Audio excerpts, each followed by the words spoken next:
Welcome. Origin and evolution of life हा topic आपण बघतोय. ह्या टॉपिक मधला म्युटेशन थेरी पर्यंतचा जो काही पॉइंट आहे, जो काही सिलेबस आहे, तो एज्युकेशनल इयर 2020-21 साठी डिलीट केलाय. सो आपण नेक्स्ट पॉइंट बघतोय, modern synthetic theory of evolution.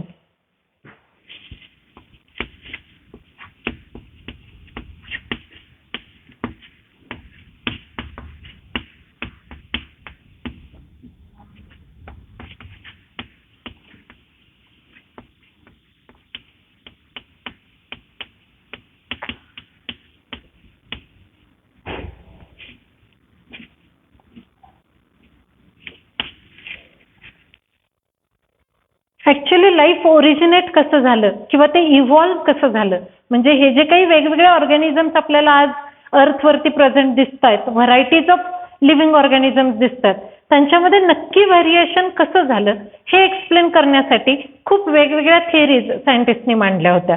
For example Darwin's theory of evolution असेल, म्युटेशन थेरी असेल, ह्युगो डी व्हॅरिसची, किंवा अजून काही थेरीज आहेत लॅमार्कच्या वगैरे. पण त्या प्रत्येक थेरीमध्ये काहीतरी ऑब्जेक्शन्स होते किंवा काहीतरी ड्रॉबॅक्स होते.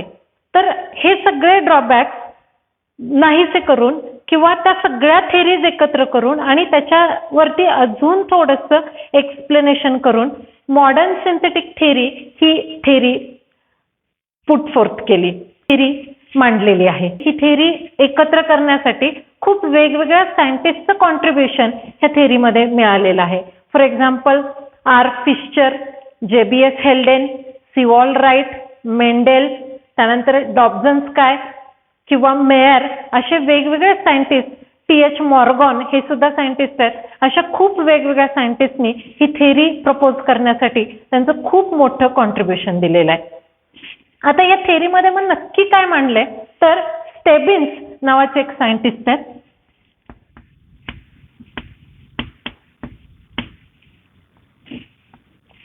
ह्या स्टेबिन्स नावाच्या सायंटिस्टनी त्यांच्या बुकमध्ये काही वेगवेगळे ऍस्पेक्ट सांगितलेले आहेत. For example gene mutation, genetic variation किंवा genetic recombination, chromosomal mutation, natural selection, reproductive isolation, असे वेगवेगळे ऍस्पेक्ट ह्या स्टेबिन्स नावाच्या सायंटिस्टनी मांडलेले आहेत. आणि मग हे सगळे वेगवेगळे ऍस्पेक्ट्स एकत्र करून ही मॉडर्न सिंथेटिक थेरी प्रपोज केलेली आहे.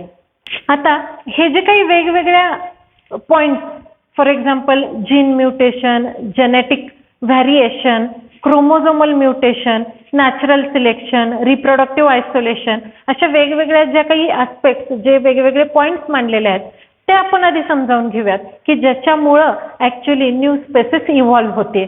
तर ह्या न्यू स्पेसिस इव्हॉल्व्ह होण्यामधला सगळ्यात इम्पॉर्टंट पार्ट, एक ग्रुप म्हणजे पॉप्युलेशन.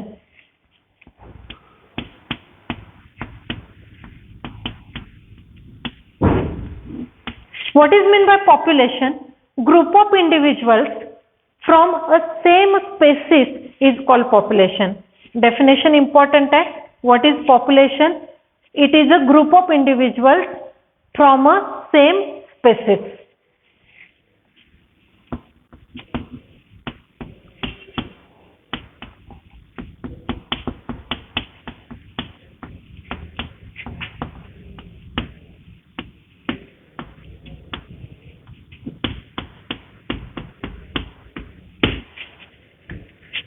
ऍक्च्युली ह्या पॉप्युलेशनला युनिट ऑफ इव्होल्युशन असं म्हटलंय. कारण आपण हे जे काही म्युटेशन बघतोय, व्हेरिएशन बघतोय, रिकॉम्बिनेशन बघतोय किंवा नॅचरल सिलेक्शन बघतोय, जिओग्राफिकल आयसोलेशन बघतोय, रिप्रोडक्टिव्ह आयसोलेशन बघतोय, हे सगळं एखाद्या इंडिव्हिज्युअलमध्ये किंवा एक 10 इंडिव्हिज्युअलमध्ये होत असेल तर त्याच्यामुळं न्यू स्पेसिस नाही फॉर्म होणार. तर काय होणार आहे, ग्रुप ऑफ इंडिव्हिज्युअल्स पाहिजेत. Group of individuals belonging to or from same species is called population. So this population is considered as a unit of evolution. ह्याच्यामध्ये आपण अजून एक डेफिनेशन बघणार आहे, मेंडेलियन पॉप्युलेशन.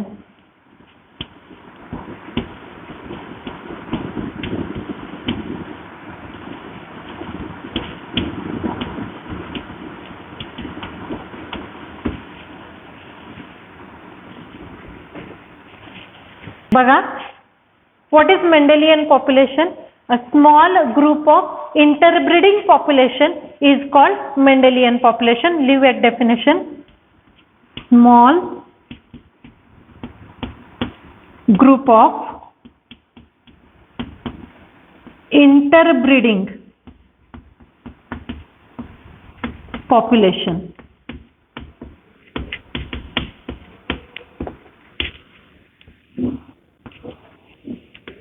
हा वर्ड इम्पॉर्टंट आहे.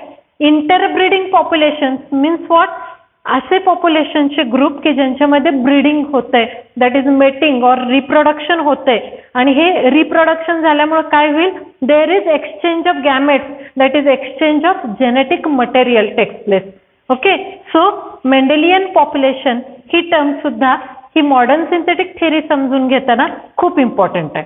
बघा, नेक्स्ट कन्सेप्ट आपण समजून घेऊयात, gene pool.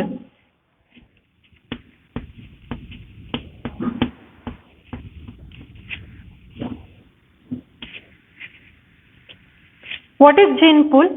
Sum total of all the genes present in individuals of a population is called gene pool. Leave at definition.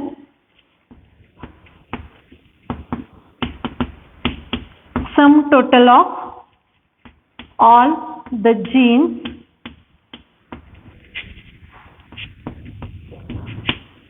present in group of individuals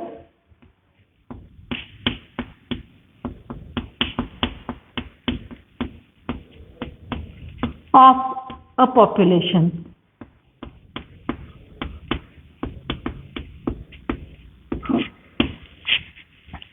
बघा, ह्याच्या आधी तुम्ही जीनोम हा पॉइंट शिकला असाल.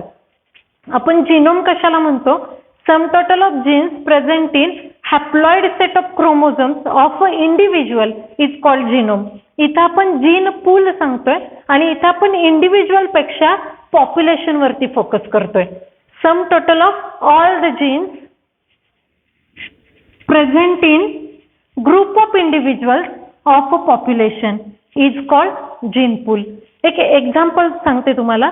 बघा, फॉर एक्झाम्पल हे एक पॉन्ड आहे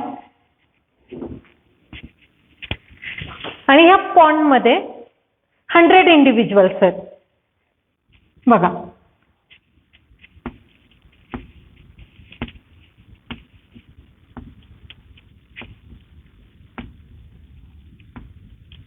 हे असे एकूण इंडिव्हिज्युअल्स किती आहेत? 100 इंडिव्हिज्युअल्स आहेत.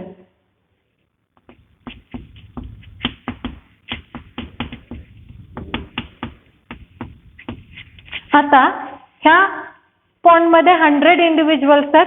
हे ह्याच पॉन्ड मध्ये राहतात, त्यांच्यामध्येच फक्त इंटरब्रीडिंग वगैरे होतंय, ते बाहेर जात नाहीयेत. म्हणजे this is considered as a population.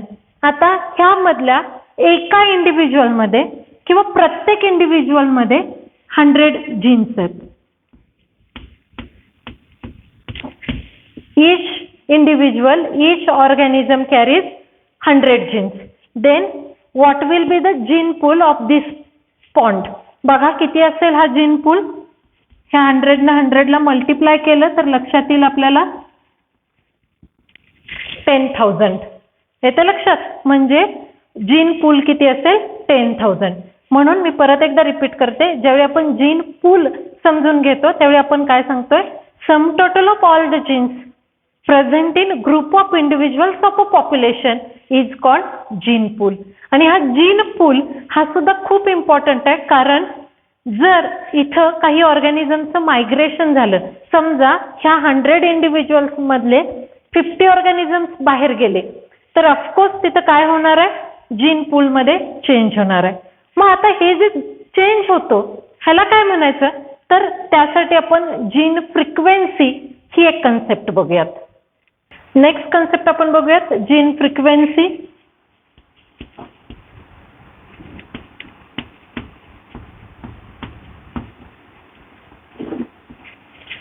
What is meant by gene frequency? The proportion of allele in a gene pool to the total number of alleles at a same locus of that pool is called gene frequency. लिहिते मी ही definition.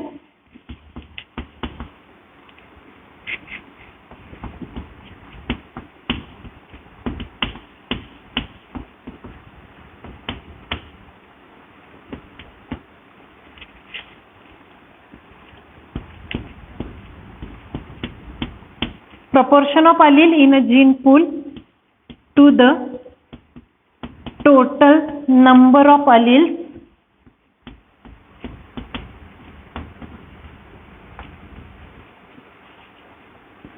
at the same locus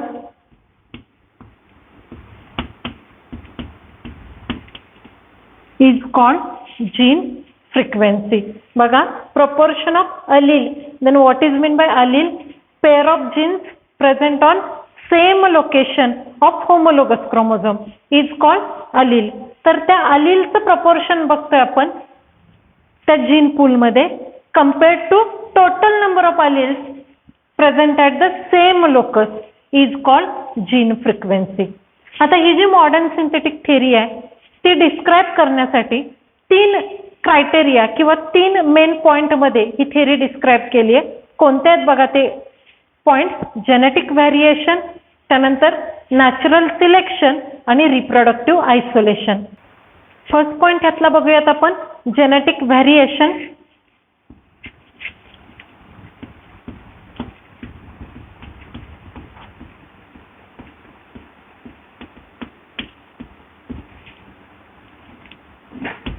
This genetic variation is caused by following factors. First factor is gene mutation.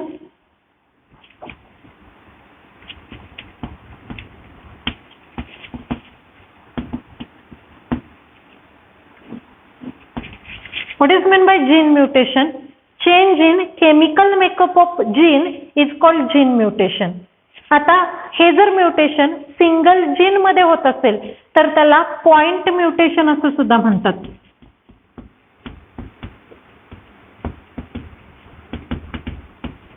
For example बघा, हा एक gene आहे आणि ह्याच्यावरती nitrogen bases असतात. What is gene? It is a segment of DNA. म्हणजे हा एक डीएनएचा सेगमेंट बघतोय आपण किंवा त्या डीएनए पासून तयार झालेला आरएनएचा सेगमेंट बघतोय आपण. आणि ह्याच्यावरती हे बघा 8 जीन आहेत. फॉर एक्झाम्पल आपण 1, 2, 3, 4 असे न्यूमरिकल्स देऊयात. आता जर चुकून ह्याच्यामध्ये हा जर 4 आहे, हा 4 इथून गेला आणि त्याच्या जागी चुकून 8 आला इथं, म्हणजे ह्या 8चं डुप्लिकेशन झालं, हा रिपीट झाला, तर हा 4 नंबरचा जो काही नायट्रोजन बेस असणार आहे तो गेल्यामुळं तिथं तयार होणारे जे काही अमिनो ऍसिड्स असतील त्याच्यामध्ये चेंज होईल आणि त्याच्यामुळं काय होईल, त्या ऑर्गॅनिझम मध्ये ॲबनॉर्मॅलिटी दिसेल. तर त्याला आपण म्हणतो जीन म्युटेशन आणि त्यालाच आपण पॉइंट म्युटेशन सुद्धा म्हणतो. एक्झाम्पल, सिकल सेल ॲनिमिया नावाचा एक डिसीज आहे की जो हे जीन म्युटेशन किंवा पॉइंट म्युटेशन मुळे होतो. नेक्स्ट पॉइंट आपण बघूयात, जेनेटिक रिकॉम्बिनेशन.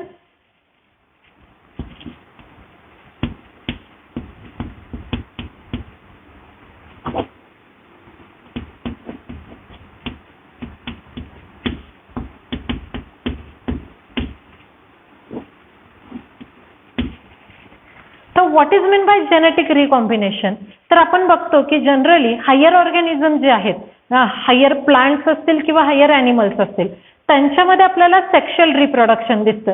म्हणजे 2 इंडिव्हिज्युअल किंवा 2 पॅरेंट इन्व्हॉल्व असतात आणि त्यांच्यामध्ये गॅमेट्स एक्सचेंज होत असतात. तर हे गॅमेट एक्सचेंज होत असताना किंवा गॅमेट फॉर्मेशनची जी प्रोसेस आहे ज्याला आपण गॅमेटोजेनेसिस म्हणतो, त्या गॅमेट फॉर्मेशनच्या प्रोसेसमध्ये क्रॉसिंग ओव्हर होत असतं. म्हणजे बघा, हे असे होमोलोगस क्रोमोझोम्स आहेत. हा एक क्रोमोझोम आहे, हा एक क्रोमोझोम आहे. आता ह्या क्रोमोझोम्स मध्ये क्रॉसिंग ओव्हर होतं. म्हणजे काय होतं, त्यांचे जे हे नॉन सिस्टर क्रोमॅटिड्स आहेत होमोलोगस क्रोमोझोम मध्ये, ते एकमेकाला क्रॉस होतात आणि त्यांचे आर्म एक्सचेंज करतात. बघा, म्हणजे हे जर असं झालं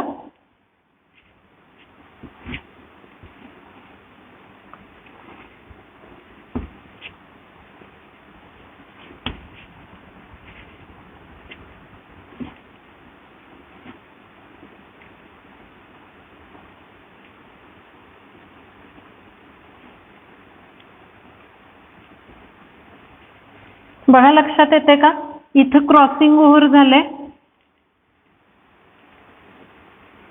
आता हे ज्यावेळी क्रोमोझोम परत रिजॉईन होणार आहेत त्यावेळी ते कसे होतील बघा.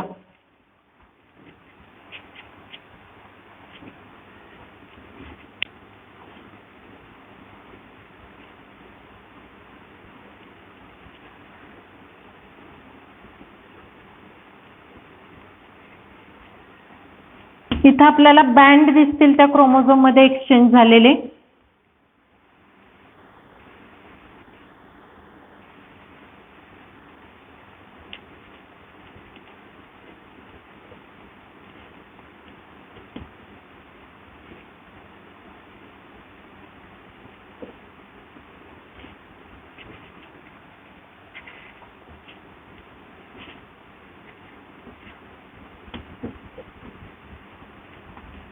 इथं हा फक्त पिंक क्रोमोझोम होता, मी कलर वापरले लक्षात यावं म्हणून. इथं आपल्याला दिसतंय की ह्या होमोलोगस क्रोमोझोमचा हा ग्रीन बँड इथं आलाय. सेम इथं या ग्रीन मध्ये होईल, इथं हा पिंक बँड आला. म्हणजे ह्या दोन क्रोमोझोम मध्ये हे जे काही नॉन सिस्टर क्रोमॅटिड्स आहेत त्यांचे जे आर्म आहेत ते एक्सचेंज झाले. म्हणजे तिथं काय होईल, जीन सुद्धा एक्सचेंज होतील आणि त्याच्यामुळं जेनेटिक रिकॉम्बिनेशन होईल. जेनेटिक रिकॉम्बिनेशन झाल्यामुळं व्हॅरिएशन होईल. म्हणजे ते पॅरेंट आणि इंडिव्हिज्युअल हे सिमिलर असणार नाहीत, त्यांच्यामध्ये व्हॅरिएशन दिसेल. And this variation is very important raw material for evolution. Next point आपण बघूयात, gene flow.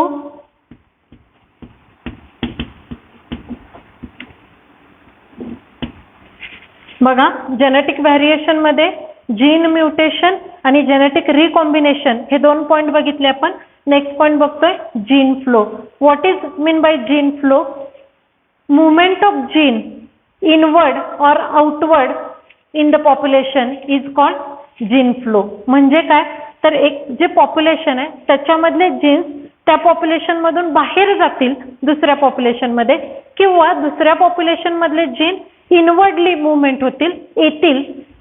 The concept is called gene flow. आता हे जीन फ्लो कशामुळे होतं बघा, it may cause due to movement of organism. कारण हा जो जीन आहे तो सेलमध्ये आहे, त्यामुळे जीन इंडिव्हिज्युअली जाऊ शकणार नाही, किंवा सेल जाणार नाही, किंवा टिश्यू ऑर्गन सुद्धा जाणार नाही. काय जायला पाहिजे, ऑर्गॅनिझम जायला पाहिजे. सो हा जीन फ्लो कुणामुळे होतो तर due to migration of organism.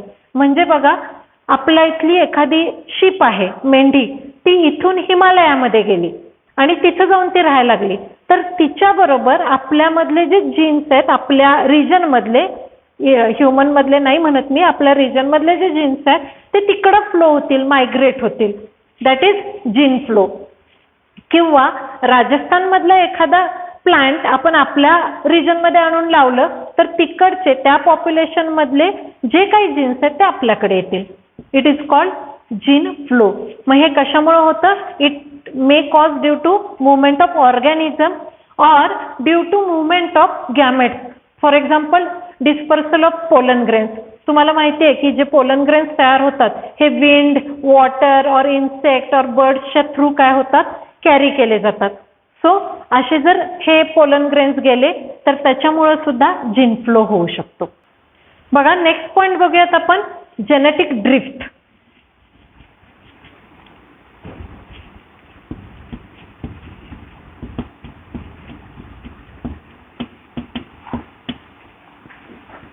What is meant by genetic drift? Any random fluctuation in allelic frequency of a natural population occurs due to pure chance is called genetic drift. बघा, इथं आपण काय सांगतोय, genetic drift मध्ये any fluctuation in allelic frequency. Allelic frequency मध्ये fluctuation होते. आता हे का होते बघा, it may cause due to natural disasters. For example earthquake असेल, किंवा फ्लड असेल, किंवा फॉरेस्ट फायर असेल, ह्यासारखे वेगवेगळे नॅचरल डिझास्टर्स असतील, झाले असतील तर त्याच्यामुळे काय होईल, जेनेटिक ड्रिफ्ट होईल. आता या जेनेटिक ड्रिफ्टचा जो काही इम्पॅक्ट आहे हा जास्त कोणावरती पडेल तर जे काही स्मॉल पॉप्युलेशन्स आहेत त्यांच्यामध्ये पडेल. फॉर एक्झाम्पल बघा, मी मगाशी एक्झाम्पल दिलं तसंच सांगते. समजा हे पॉन्ड आहे आणि ह्याच्यामध्ये 6 फ्रॉग्स आहेत. ओके, हे 6 फ्रॉग. आता ह्या 6 फ्रॉग मध्ये समजा हा 3 नंबरचा जो आहे तो मेल आहे आणि या बाकीच्या ज्या आहेत 5 ह्या सगळ्या ह्या फिमेल आहेत. मग समजा बाय एनी प्युअर चान्स, कोणत्याही नॅचरल डिझास्टरमुळे वगैरे ह्या मेलचं ह्या फिमेल बरोबर मेटिंग व्हायच्या आधी, ब्रीडिंग व्हायच्या आधी ह्या मेलची जर डेथ झाली तर काय होईल? त्याच्यामध्ये असणारे जे कॅरेक्टर्स आहेत हे ब्रीडिंग झालेलं नाहीये, रिप्रोडक्शन झालेलं नाही, त्यामुळं त्याच्यामधले जे कॅरेक्टर्स आहेत मेलमध्ये, फॉर एक्झाम्पल सेक्स क्रोमोझोम आहे, वाय क्रोमोझोम, तर तो जो काही स्पेसिफिक जीन आहे तो ह्या बाकीच्यांकडे ट्रान्सफर होईल का? नाही होणार, कारण त्याची डेथ झाली आहे. Prior to mating, before mating त्याची डेथ झाली आहे. सो जेनेटिक ड्रिफ्टचा फटका लहान पॉप्युलेशन मध्ये जास्त प्रमाणात आपल्याला बघायला मिळतो. हे जर समजा एक खूप मोठं पॉन्ड आहे आणि तिथं समजा जर 1 लाख इतके फ्रॉग्स असते तर त्याच्यामध्ये एकच मेल नसता, तिथं मेलची संख्या पण जास्त असते. सो एखादा मेलची डेथ झाली तर त्याचा इफेक्ट बाकीच्या त्या कंप्लीट पॉप्युलेशन वरती किंवा जीन पूल वरती झाला नसता. म्हणून आपण सांगतोय की small population shows more effect of genetic drift. बघा लास्ट पॉइंट बघतोय आपण जेनेटिक व्हेरिएशन मधला, तो आहे chromosomal ॲबिरेशन.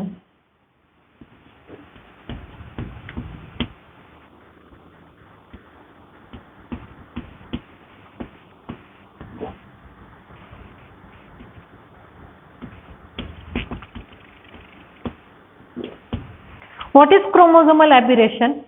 Structural and morphological change in chromosome due to rearrangement is called chromosomal aberration. लिहूयात आपण definition. Structural and morphological change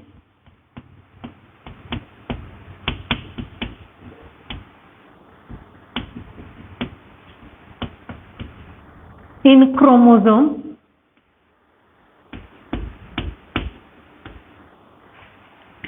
due to rearrangement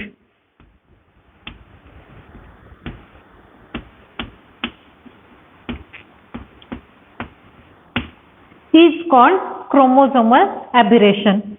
Chromosomal aberration may take place due to deletion, duplication, inversion or translocation. हे आपण बघूयात काय आहे ते deletion, duplication. पहिला बघूयात डिलिशन.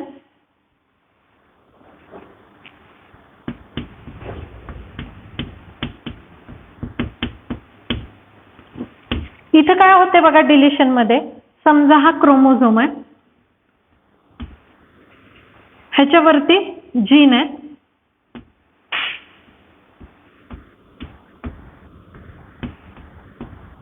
ए बी सी डी ई आणि एफ हे क्रोमोझोम आहेत.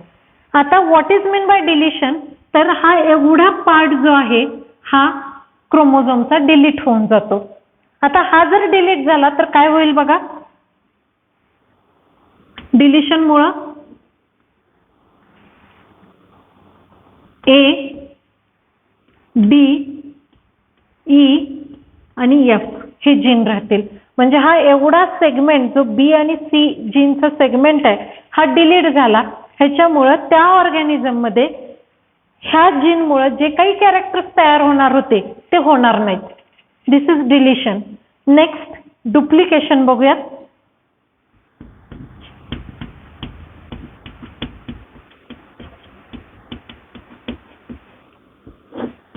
आता व्हॉट इज डुप्लिकेशन, तर काय होईल बघा इथं, तर क्रोमोझोमवरचे काही जीन्स डुप्लिकेट होतील, म्हणजे परत एकदा येतील.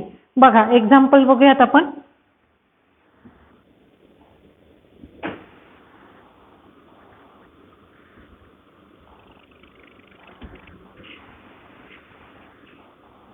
सेम जीन मी घेते इथं.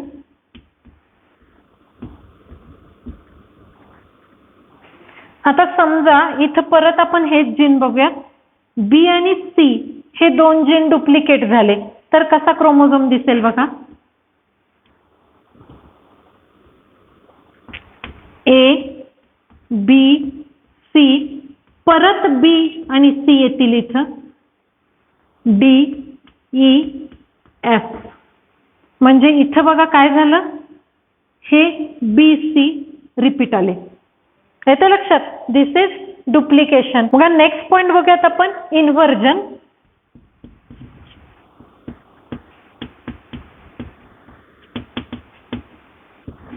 आता या इन्व्हर्जन मध्ये काय होते बघा, इथं जसं मी दाखवले तर तसा हा क्रोमोझोमचा काही सेगमेंट कट होतोय आणि तो 180 डिग्री मध्ये ट्विस्ट होतोय आणि मग काय होतोय, तो रिजॉईन होतोय. त्याच्यामुळं हे स्ट्रक्चर कसं दिसतंय बघूयात.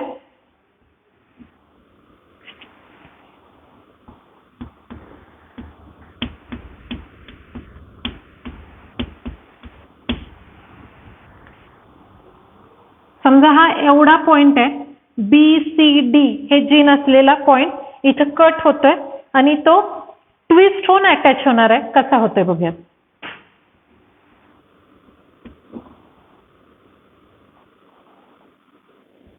ए, डी, सी, बी, ई, एफ. म्हणजे इथं काय झालं बघा, ह्याचं इन्व्हर्जन होतंय. ह्या बी सी डी च्या जागी डी सी बी ही अरेंजमेंट झाली. ही अशी अरेंजमेंट झाल्यामुळं तिथं क्रोमोझोम मध्ये पण चेंज होतोय आणि कॅरेक्टर्स मध्ये सुद्धा आपल्याला चेंज दिसणार आहे. नेक्स्ट पॉइंट आपण बघूयात, ट्रान्सलोकेशन.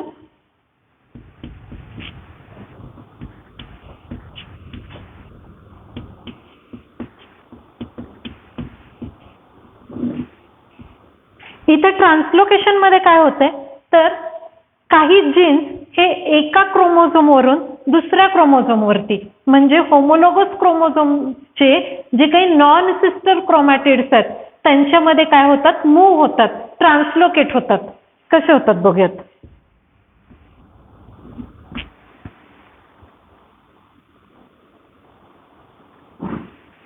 समजा इथं 2 क्रोमोझोम बघूयात आपण. जीन बघा, A, B, C, D, E आणि एफ सेम घेतोय. इथं दुसऱ्या क्रोमोझोम वरती स्मॉल ए घेते मी, small A, small B, small C, small D, small E, small F. बुकमध्ये M, N, O, P, Q हे असे जीन घेतलेले आहेत. तुम्ही कोणताही प्रकारानं बघू शकता हे. आता ह्याच्यामध्ये बघा, जर हे बी आणि सी हे 2 जीन इकडे ट्रान्सलोकेट झाले, ह्या क्रोमोझोम वरती ट्रान्सलोकेट झाले आणि त्याचे स्मॉल बी आणि स्मॉल सी वरच्या क्रोमोझोम वरती ट्रान्सलोकेट झाले, तर स्ट्रक्चर कसं दिसेल बघा.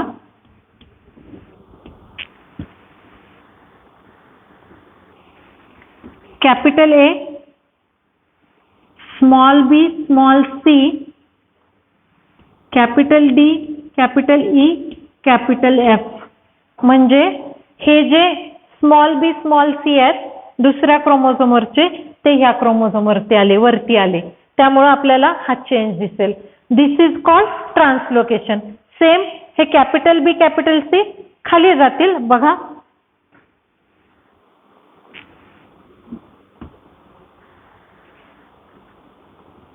Small A,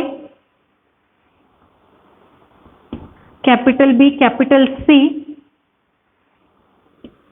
small D, small E, small F. This is translocation. तर ह्या चारही टाइप्स मुळे काय होणार आहे, क्रोमोझोमल ॲबिरेशन होणार आहे आणि ही क्रोमोझोमल ॲबिरेशन झाल्यामुळे त्या पर्टिक्युलर ऑर्गॅनिझम मध्ये ॲबनॉर्मॅलिटी तयार होणार आहे किंवा त्याच्यामध्ये व्हॅरिएशन्स होणार आहेत आणि व्हॅरिएशन हे इव्होल्युशनसाठी रॉ मटेरियल आहे. सो हा पॉइंट खूप इम्पॉर्टंट आहे. बघा आजच्या पॉइंटमध्ये आपण मॉडर्न सिंथेटिक थिअरीमध्ये काही डेफिनेशन्स बघितल्या, specially gene pool, gene flow, gene frequency, population, Mendelian population अशा वेगवेगळ्या डेफिनेशन्स बघितल्या आणि जेनेटिक व्हॅरिएशनमध्ये जेनेटिक ड्रिफ्ट, क्रोमोझोमल ॲबिरेशन असेल किंवा जीन फ्लो ह्या वेगवेगळ्या कन्सेप्ट बघितल्या, ह्यातल्या प्रत्येक कन्सेप्टवरती क्वेश्चन्स येतात. मोस्टली त्याच्या डेफिनेशन्स आहेत, जीन पूल, पॉप्युलेशन वगैरे ह्या डेफिनेशन्स वरती 1 मार्क्ससाठी क्वेश्चन्स येतात. सो खूप इम्पॉर्टंट हा पॉइंट आहे. स्पेशली क्रोमोझोमल ॲबिरेशन वरती write a note on chromosomal aberration असा वेगळा क्वेश्चन येऊ शकतो, किंवा डिलिशन, डुप्लिकेशन, इन्व्हर्जन, ट्रान्सलोकेशन ह्याच्यावरती ऑब्जेक्टिव्ह येऊ शकतात. सो पॉइंट खूप इम्पॉर्टंट आहे. नेक्स्ट लेक्चरला आपण नॅचरल सिलेक्शन आणि रिप्रोडक्टिव्ह आयसोलेशन हे पॉइंट्स बघूयात. थँक्यू.